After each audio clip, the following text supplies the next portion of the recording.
श्रीवास्तव। आज मैं आपके सामने उपस्थित हूँ आधुनिक भारत के इतिहास के टॉपिक का ये अगला वीडियो लेकर के। और इससे पहले हम लोगों ने पढ़ा है कि पुर्तगालियों का आगमन कैसे हुआ, कब हुआ, और पहला जो व्यक्ति था जो कि समुद्री मार्ग के जरिए भारत पहुंचा, और क्यों समुद्री मार्ग को खोजना पड़ा, इसके चलते ये सारी चीजें हमने आपको पहले बताई हैं। पुर्तगालियों में हमने उनके विभिन्न गवर्नरों के बारे में भी पढ़ लिया। फिर उसके बाद में हमने उन कंपनियों के जो है क्या कहते हैं उत्थान और उनके पतन के बारे में भी पढ़ लिया। और जैसा कि मैंने आपको पिछली वीडियो में बता दिया था कि आज हम जो मतलब अगली जो वीडियो होगी हमारी वो होगी डच ईस्ट इंडिया कंपनी के बारे में। क्योंकि डच ईस्ट इंडिया कंपनी का कार्यकाल मतलब बहुत ही थोड़ा माना जाता है, बहुत ही कम माना जाता है भारत में। और इनका जो मुख्य उद्देश्य था ये बल्कि औपनिवेशिक नीति से भारत नहीं आए थे। इनके जो आने का कारण था वो सिर्फ और सिर्फ व्यापार था। इससे पहले जो कंपनियां आई है, इसके बाद जो कंपनियां आएंगी, उनमें हमने देखा है कि उनमें एक औपनिवेशिक नीति थी कि जाएंगे वहां वही व्यापार करेंगे, उन्हीं के क्षेत्र में अपना जो है क्या कहते हैं कारोबार बढ़ाएंगे, और साथ ही साथ उन्हीं पर अपनी गुलामी थोपेंगे और उन्हीं पर अपना जो है क्या कहते हैं अधिकार दिखाएंगे, अपनी उन्हीं की चीजों पर अपना हक जताएंगे। लेकिन जो डच ईस्ट इंडिया कंपनी को हम देखते हैं उसमें हम पाते हैं कि ये सिर्फ और सिर्फ व्यापार के माध्यम से ही जो है क्या कहते हैं भारत आते हैं, और इनका एकमात्र जो उद्देश्य होता है वो व्यापार करने का होता है। हालांकि कहीं कहीं इनकी जो है क्या कहते हैं इनके बारे में जब हम इनके उत्थान और इनके पतन के बारे में पढ़ते हैं तो हमको ये भी मिलता है कि ये जो है व्यापार के साथ साथ भी ये कई सारी चीजें ऐसे करते हैं जो कि कहीं ना कहीं भारत के लिए काफी ज्यादा गलत साबित होता है। हमारे जो है इतिहास में भारतीयों के साथ ये भी बहुत सारी चीजें करते हैं ऐसा जो कि वो सही नहीं होता है।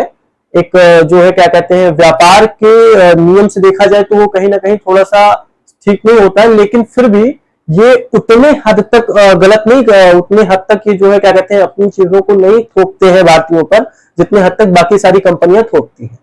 हालांकि है तो व्यापार के ही माध्यम से आए, और बाकी कंपनियों का जो मुख्य उद्देश्य था वो तो व्यापार करने ही आना था, व्यापार के लिए ही आए थे वो भी। तो इसलिए इसी क्रम में मैं जो आपको आज अगली कंपनी को पढ़ाऊंगा जो कि दूसरी कंपनी है भारत में व्यापार करने के लिए आने वाली, वो है डच ईस्ट इंडिया कंपनी का। अच्छा, डच ईस्ट इंडिया कंपनी को डच क्या है, कौन किनको डच कहा जाता है, ये चीजें आप जान लीजिए। हॉलैंड के नीदरलैंड के जो भी निवासी होते हैं उनको हम डच कहते हैं। हॉलैंड कहां किस कॉन्टिनेंट में स्थित है? हॉलैंड जो है वो यूरोप कॉन्टिनेंट में स्थित है, और हॉलैंड स्पेन का गुलाम होता है। 1581 में 1581 में ये जो है इनको फ्रीडम मिलती है स्पेन से, और चूंकि तब ये देखते हैं कि 1500 में ही पोर्टुगीज जो है भारत आ जाते हैं और व्यापार कर रहे होते हैं, काफी अच्छा मुनाफा कर रहे होते हैं, काफी अच्छा उनका ट्रेड चल रहा होता है इंडिया के साथ में और पूर्वी देशों के साथ में। तो अच्छा, पूर्वी देश में कह रहा हूं तो उसमें आप बिल्कुल भी कंफ्यूज मत होइए कि पूर्वी देश का क्या मतलब है, पूर्वी देश को क्यों कहा गया। पूर्वी देश में तो हमारा भारत ही है, भारत को ही हम कह सकते हैं, जी नहीं। उससे भी आगे अगर आप जाएंगे तो इंडोनेशिया, मलेशिया, ये सारे देशों में भी व्यापार का एक, और साथ ही साथ दक्षिण में अगर हम देखें तो श्रीलंका, तो इन सबसे भी व्यापार का एक अपना जो है वो काम चल रहा था। तो इसके चलते ये अपनी जो east India Dutch east India company है, ये व्यापार के लिए ही आए। लेकिन चूंकि इन्होंने देखा कि जो पोर्टुगीज हैं वो काफी ज्यादा मुनाफा कमा करके जा रहे हैं पूर्वी देशों से व्यापार करके, तो उन्होंने भी अपने आप को ऐसा मतलब अपने यहाँ एक संगठन बना करके कहा कि अब हम भी जाएंगे पूर्वी देशों में व्यापार करने के लिए, और पूर्वी देशों से व्यापार करके हम भी मुनाफा कमाएंगे। चलिए अब हम शुरू करते हैं आज की इस टॉपिक को, डच ईस्ट इंडिया कंपनी के बारे में। डच ईस्ट इंडिया कंपनी को अगर हम पढ़ेंगे सही से तो वैसे तो इसकी इस्टेब्लिशमेंट को अगर हम देखेंगे कि ये भारत कब आई तो हम 1602 में देखेंगे, मतलब हमको किताबों में जो लिखा मिलेगा वो 1602 में लिखा मिलेगा। लेकिन अगर हम देखें तो जो डच ईस्ट इंडिया कंपनी का पहला व्यक्ति था जो कि भारत आया वो 1596 में कॉर्नेलियस डी हार्टमैन करके, इसको आप कहीं कहीं कॉर्नेलियस डी हार्टमैन भी आपको कहीं कहीं लिखा मिलेगा, वो आता है। और जो यहाँ की स्थिति को देखता है। फिर उसके बाद में जो कंपनी आती है डच ईस्ट इंडिया कंपनी के नाम से, जो कि फेमस है इतिहास के पन्नों में, वो उसका पूरा नाम होता है वेरिंगे ओस्ट इंडिशे कंपनी। ठीक है, इसको इंडिश भी कहीं कहीं पढ़ने को मिलेगा, और इसको जो इसका पढ़ा जाएगा वो वेरिंगे ओस्ट इंडिशे कंपनी होती है। इनका जो मुख्य उद्देश्य होता है वो हिंद महासागर और दक्षिण पूर्व एशिया और पूर्वी भारत के साथ व्यापार करने का होता है। जैसा कि मैंने पहले कहा, तो इनका जो मुख्य उद्देश्य होता है वो व्यापार ही होता है। ये भारत को गुलाम बनाने की नीति से या फिर उस पर अपना हक जताने की नीति से इनका कोई इतिहास के पन्नों में अगर आप देखेंगे तो इनका ये उद्देश्य कहीं नजर नहीं आ रहा। ये सिर्फ और सिर्फ व्यापार करने के लिए आते हैं।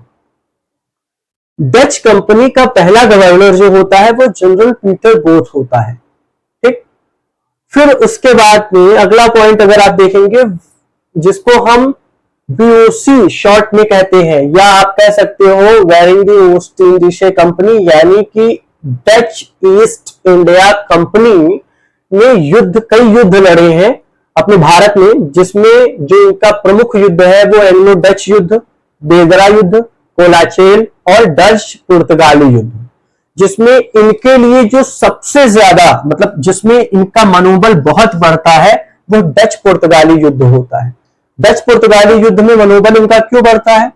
क्योंकि ये कई बार डचों को हरा देते हैं, और जब डचों को हरा देते हैं तो इनमें एक अजीब सा जोश पैदा होता है कि अरे अब तो हम ही हैं, और फिर डच अगर हार गए हमसे तो अब कोई दिक्कत नहीं है, अब तो फिर हमारा ही सारा का सारा बोलबाला है, हमारी ही हुकूमत चलेगी। इनके अंदर ये मानसिकता पनप जाती है, जिसके चलते ये बेदरा के युद्ध में, हालांकि वो आगे की टॉपिक है, मैं आपको पता जब बताऊंगा तो फिर मैं बढ़ाऊंगा कि क्या है, लेकिन एक बात ये जान लीजिए कि डचों को हराने के बाद में ये 1641 में मलक्का डचों से जीत लेते हैं और 1658 में श्रीलंका जीत लेते हैं, जिससे इनके अंदर का मनोबल और बढ़ जाता है कि नहीं, अब तो हम सारी की सारी चीजों पर विजय पा सकते हैं और अब हमारा अधिकार क्षेत्र धीरे धीरे धीरे धीरे बढ़ता ही जाएगा, कम नहीं होना है।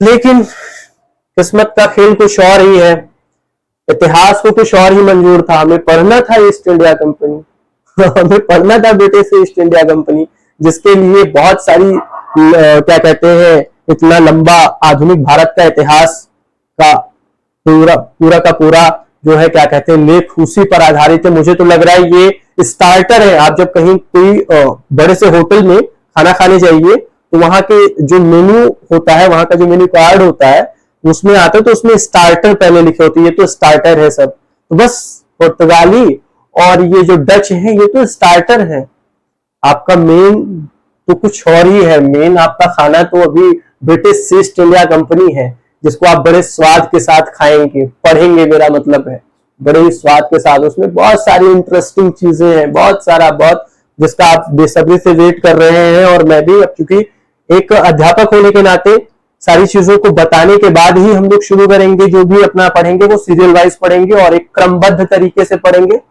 लेकिन अब चूंकि इसमें इसका भी उल्लेख जरूरी है, इतिहास में दिया गया है, इसका उल्लेख किया गया है, तो इसको पढ़ाना बहुत आवश्यक है और बिना इसको बताए आगे नहीं बढ़ा जा सकता, ऐसे बीच से तो नहीं कूदा जा सकता है बाकी का अपना।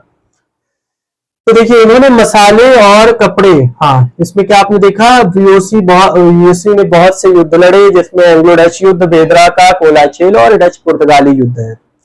फिर इन्होंने मसाले, कपड़े, रेशम और अन्य वस्तुओं का व्यापार किया, लेकिन भारत में औपनिवेशिक नियंत्रण स्थापित करने का प्रयास नहीं किया। जैसा कि मैंने आपको पहले ही बताया है कि इन्होंने भारत में कभी भी ये नीति नहीं अपनाई कि इस पर अपना हक जता लेना है, इसको अपने अधीन कर लेना है, अपना बना लेना है, अपनी ही हुकूमत चलानी है, ये चीजें नहीं। अधिकार का क्या कहते हैं, इनमें जो अधिकार की नीति है वो देखने को नहीं मिलती है। इनमें सिर्फ और सिर्फ व्यापार का जो एक वो है क्या कहते हैं, व्यापार की स्थिति को देखने को मिलता है बस।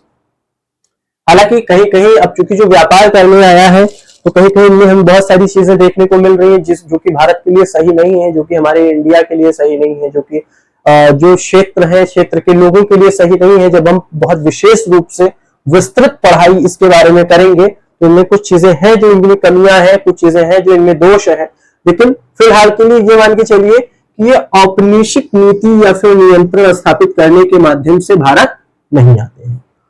इन्होंने पहली कंपनी अपनी मसूलीपट्टनम, जो कि आंध्र प्रदेश 1605 में है, पुलिकट यानी जो है क्या कहते हैं 1609 में है, सूरत 1616, कोचीन 1616 और बंगाल 1627 इत्यादि। इसके आगे भी कुछ कंपनियां हैं जिनके नाम मैंने मेंशन नहीं किए हैं, बट जो मुख्य थे मैंने उनके नामों को यहाँ पर मेंशन कर दिया है। वो क्या है कि इन्होंने अपनी कंपनियां ये जो स्थापित की विभिन्न विभिन्न जगहों पर, उनके नाम है जैसे कि पहली कंपनी मसूलीपट्टनम जो मुख्य है और जो एग्जाम के पॉइंट ऑफ व्यू से बहुत इंपॉर्टेंट है, जिसको आपसे पूछा जा सकता है, वो है मसूलीपट्टनम, जो कि कहां है, आंध्र प्रदेश में स्थित है। कब करी गई, 1605 में। पुलिकट 1609 में, सूरत 1616 में, कोचीन 1616 में, बंगाल 1627 में, और इससे आगे भी कंपनियां हैं जो कि इन्होंने अपनी कंपनी स्थापित करी। 1613 में डचों ने पुर्तगालियों से जकार्ता को जीतकर बैटविया नामक नगर बसा करके उसे अपनी सत्ता का प्रमुख केंद्र बना लिया। देखिए जकार्ता, जकार्ता कहाँ है, इंडोनेशिया की कैपिटल है जकार्ता, ठीक है, और उसको इन्होंने जीत लिया। अब देखिए पुर्तगालियों से जकार्ता, तो आपको यही देखने को मिल जाएगा। इसको मैंने मेंशन इसलिए किया क्योंकि अगर हम पढ़े या फिर आप अगर ये सोचे, हालांकि जो बड़े लेवल पर तैयारी कर रहे हैं उनको तो पता है कि जो पोर्टुगीज थे, चाहे वो डच हो, चाहे वो जो भी व्यापारिक कंपनियां जो ट्रेड करने भारत में एंटर हुई हैं, वो सिर्फ भारत तक ही सीमित नहीं थी, वो उसके आगे भी गई थी, उसके आगे भी थी और अलग अलग विभिन्न देशों से भी व्यापार कर रही थी। लेकिन यहां पर ये चूंकि क्लास है तो क्लास यूट्यूब पर है, हो सकता है बहुत छोटे बड़े बच्चे सारे के सारे देख रहे हो, तो अभी उनके दिमाग में ये चीज स्टक होगी कि यार जकार्ता क्यों, जकार्ता तो इंडोनेशिया की कैपिटल है, और जकार्ता को क्यों इसमें मेंशन किया गया कि जकार्ता, इनसे जकार्ता का क्या लेना देना है, हम पढ़ तो भारत के लिए रहे हैं, तो जकार्ता का क्या इसमें रोल है, क्या महत्व है। तो आपको, आपकी जानकारी के लिए मैं बता दूं कि जो पुर्तगाली कंपनियां थी वो सिर्फ और सिर्फ भारत तक ही सीमित नहीं थी, बल्कि उससे आगे भी अपना अधिकार जो है क्या कहते हैं अपना व्यापार चला रही थी, अपना व्यापार कर रही थी। तो अब चूंकि ये पुर्तगाली कंपनियां पहले से ही इंडोनेशिया में व्यापार कर रही थी, जिसके चलते इन्होंने जकार्ता को जीतकर बैटविया नामक नगर बसाया और उससे अपनी सत्ता का, यानी जाहिर सी बात है कि भाई अपना जो भी कहीं अगर व्यापार करना है तो आपको पर्टिकुलर वहां पर बैठने के लिए जगह चाहिए, सामान रखने के लिए जगह चाहिए, तो बैटविया नामक जगह को अपना ये प्रमुख केंद्र बना लेते हैं अपनी सत्ता का। भारत में डचों की पराजय का सबसे मुख्य कारण अंग्रेज के मुकाबले उनकी कमजोर समुद्र शक्ति का होना होता है।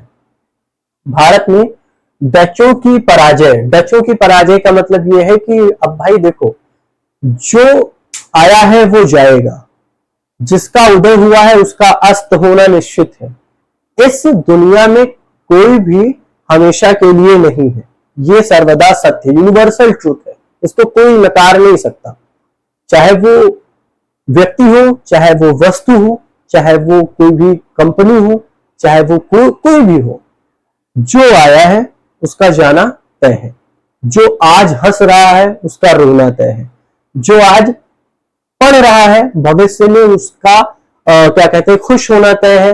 और साथ ही साथ यहां पर अगर डच भारत आए हैं तो डचों का भारत में पतन भी तय है। भाई आज मान लीजिए मेरे शरीर में शक्ति है तो मैं 4 लोगों पर अपनी रौब जमा सकता हूं, कल को धीरे धीरे मेरी अवस्था कम होगी तो जाहिर सी बात है कि मैं अपने आप को कमजोर महसूस करूंगा। तो अगर कमजोर महसूस करूंगा तो मुझे भी तो किसी के अधीन जाना होगा, मुझे भी तो किसी की बात माननी होगी, किसी की जी हुजूरी करनी होगी, जो भी कहेगा जी सरकार, जी हाँ मालिक, ये सारी चीजें होंगी ना। तो इसमें क्या है कि 1613 में डचों ने पुर्तगालियों से जकार्ता को जीतकर बैटविया नामक नगर बसा करके और अपनी सत्ता का प्रमुख केंद्र बना लिया। भारत में डचों की पराजय का सबसे मुख्य कारण अंग्रेजों के मुकाबले उनकी कमजोर समुद्र शक्ति का होना। इन्होंने किया क्या, सिर्फ पैसे को इकट्ठा किया, बाकी अपनी शक्ति को मजबूत करने का कोई विशेष काम नहीं किया।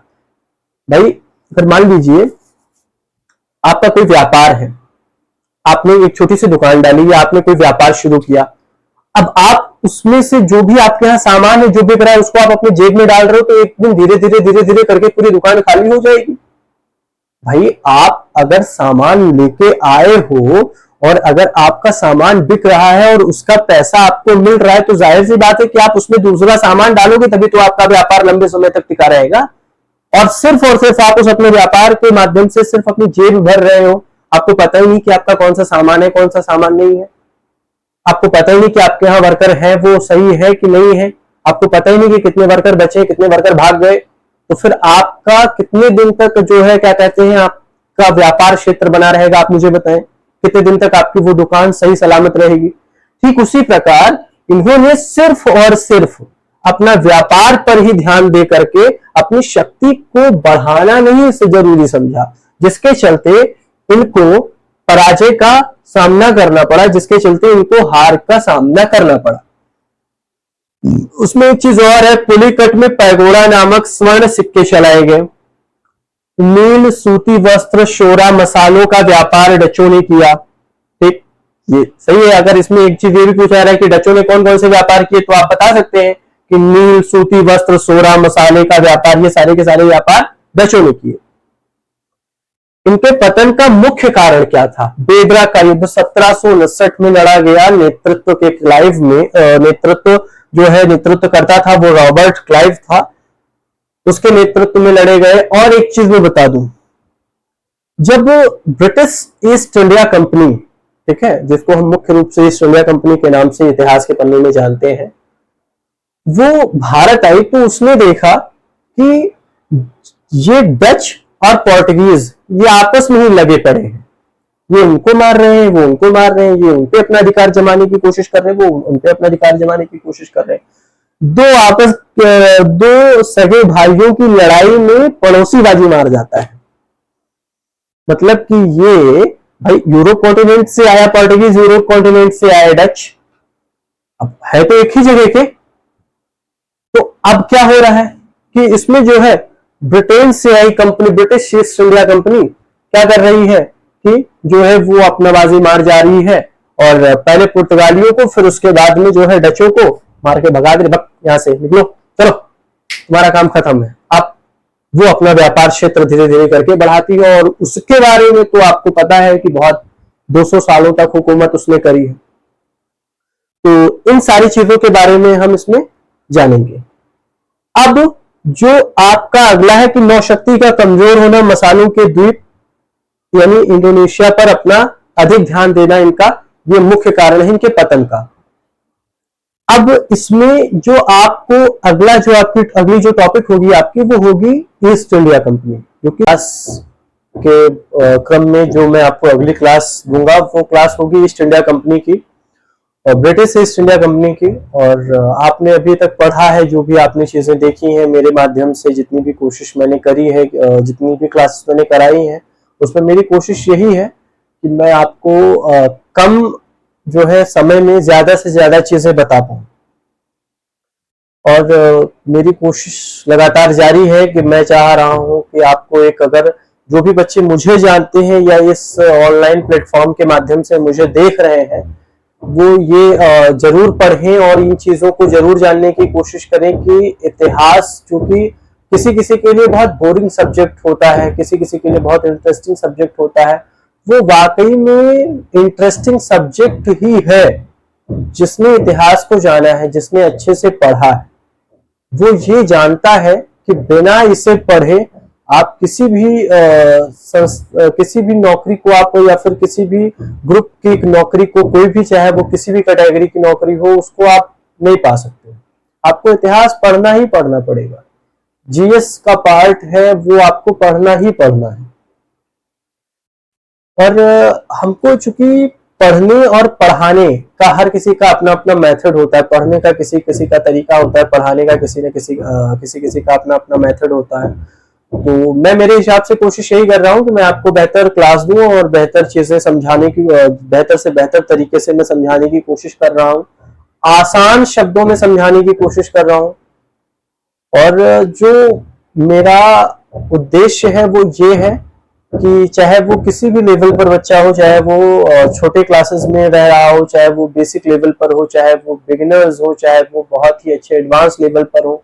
अगर एडवांस लेवल पर अगर कोई बच्चा है तो फिर मुझे लग रहा है कि वो चीजें कहीं ना कहीं इनको अवॉइड करेगा, बट जो बिगिनर्स हैं वो ये चीजें बहुत ही आप लोग ये मान के चलिए कि कंसर्नली इस क्लास को लेते रहिए, और मैं कोशिश में यही लगा हूं कि मैं कंटिन्यू आप लोगों को क्लास देता रहूं जितनी भी पॉसिबिलिटी मेरे से हो पा रही है।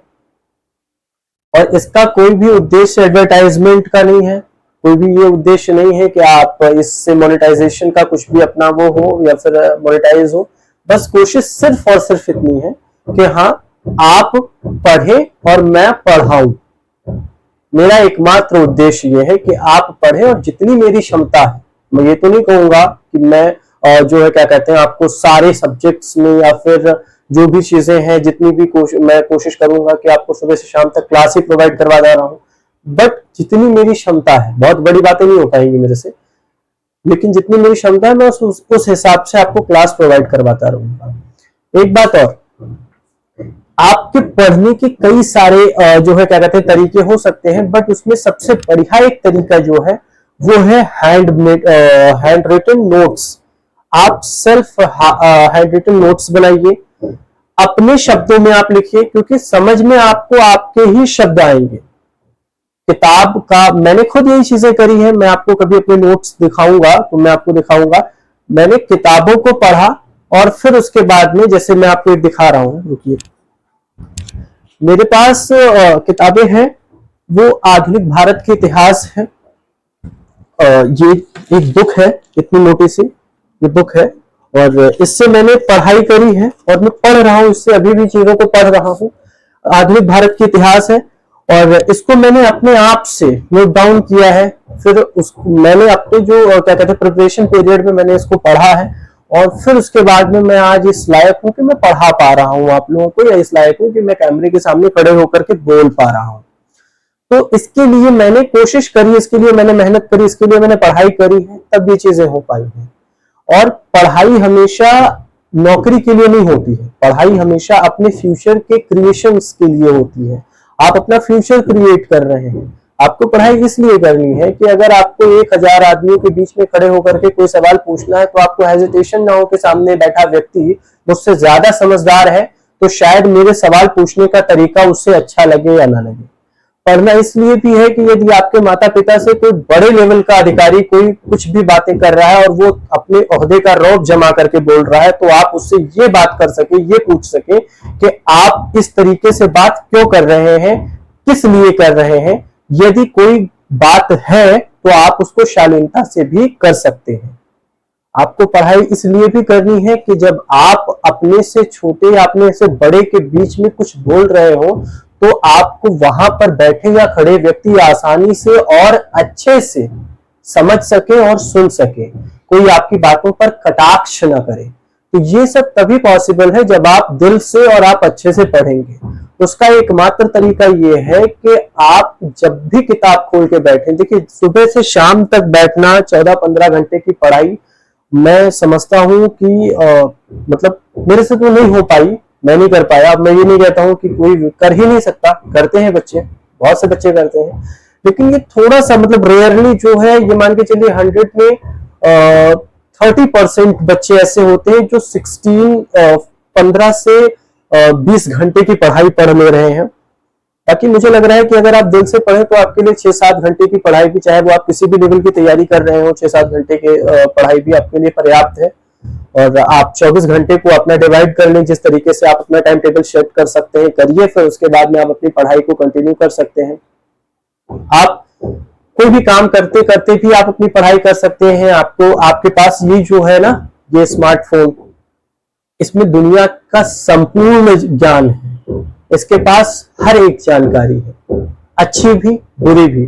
अब ये आप पे निर्भर करता है कि आप इसको किस तरीके से यूज में लेते हैं। और बस यही कोशिश करिए कि सिर्फ और सिर्फ नौकरी को उद्देश्य बना करके मत चलिए। पढ़ाई आपको इसलिए करनी है कि आपको जब कभी भी बोलने का मौका मिले तो लोग सोचे कि यार कैसा व्यक्ति था, और अपने शब्दों के माध्यम से कितनी अच्छी बातें बता गया जिससे आज तक हम लोग अनजान थे। और बस यही सारी चीजें हैं। और अंत में मैं ये कहूंगा कि डटे रहो, लगे रहो। ये जिंदगी एक युद्ध क्षेत्र है और लड़ना हम लोगों का कर्तव्य है। और अपना कर्म करते रहो, कर्तव्य करते रहो, बाकी सफलता तो एक दिन मिलनी ही मिलनी है। अगर आप मेहनत करोगे तो वो आपकी मेहनत जाया नहीं जाएगी। धन्यवाद।